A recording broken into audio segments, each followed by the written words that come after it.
I want to start by saying, first of all, though, that our hearts are heavy for everyone involved in this.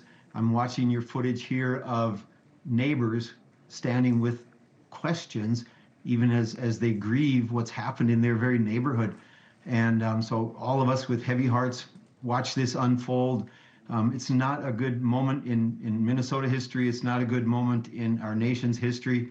And yet, before we rush to judgment, before we try to tie that up with a string, there's just so much more to learn and so much more to observe. But I would be remiss if I didn't say that my heart is very heavy for all parties involved in what's happened here. I'm up in the northern part of the state, about 300 miles from there. I'll be back down there very soon as we come back into session.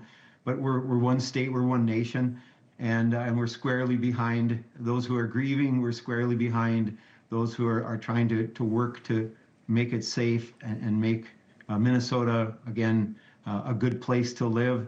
And so we'll just give it some time to unfold. One of the other things the governor said is that we don't need any further help from the federal government. The mayor, Mayor Fry of Minneapolis, was much more emphatic, saying that I should get the F out of the city. What would you, or how would you respond to those sentiments? You know, everyone I know, I wrapped up 2 terms as mayor of East Grand Forks, Minnesota. Without exception, my experience with law enforcement is to protect and to serve. Good people, good heart. They get out of bed every morning really wanting to uphold the laws and to protect people. I guarantee these ICE agents are the same. I guarantee that Homeland Security is the same. All we ask of them is to do their job here in concert with local law enforcement, do their job here in concert with county sheriff's offices, state patrol, in concert with local elected officials, state and again, county and all throughout. They do have a job to do. They need to do the work that they're here to do, but we just ask everyone involved, including local law enforcement, partner with these folks to help them do their job as effectively as they can and avoid anything like this, right? It's something that has to happen. Just do it in the most professional and the most intentional way that you possibly can. There was an increased influx in federal agents to the state after the governor announced he would not be running for a 3rd term with that fraud scandal hanging over his administration and the state of Minnesota, Medicaid fraud and so many other things. It has been in the news. We've been covering it, as a matter of fact, from day one. Our investigative correspondent, Rich McHugh's broken a lot of the details of that story. So we've been on that story. Now, today on Capitol Hill, they did have a hearing going over some of this. Let me play a clip from that hearing for you, and I want to get your thoughts on the other side. Here it is. Obviously, there was a lack of oversight by the Walz administration. Why would Governor Walz let $9 billion in fraud occur? Mr. Hudson. In my opinion, because it was politically beneficial to Democrats. Again, the Somali community is a huge constituency group, and we've had some tight races in Minnesota, and it makes a difference for them.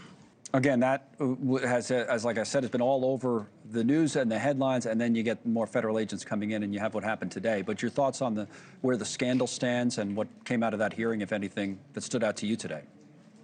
What stands out to me is it's a confirmation of what we already knew, and that is that this has gone on for now about a decade. And we're all asking this question, is there gross incompetence by our governor, or is there some way that members of that administration were complicit with the fraud being perpetuated for a decade? And we still don't have that question answered, but what we do have answered is there was knowledge of it for the whole time. It was allowed to go on. And for what purpose, what was accomplished, what was part of the agenda that made that happen, we're going to let that play out and let those questions answered.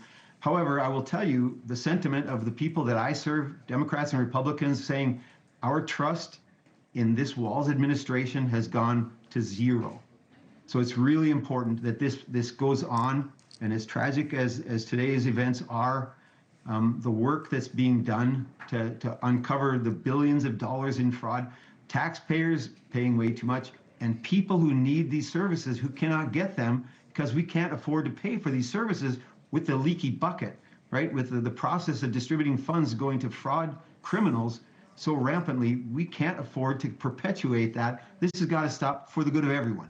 Thank you for watching. Subscribe below and download our NewsNation app right now on your phone, and you will get fact-based, unbiased news for all Americans.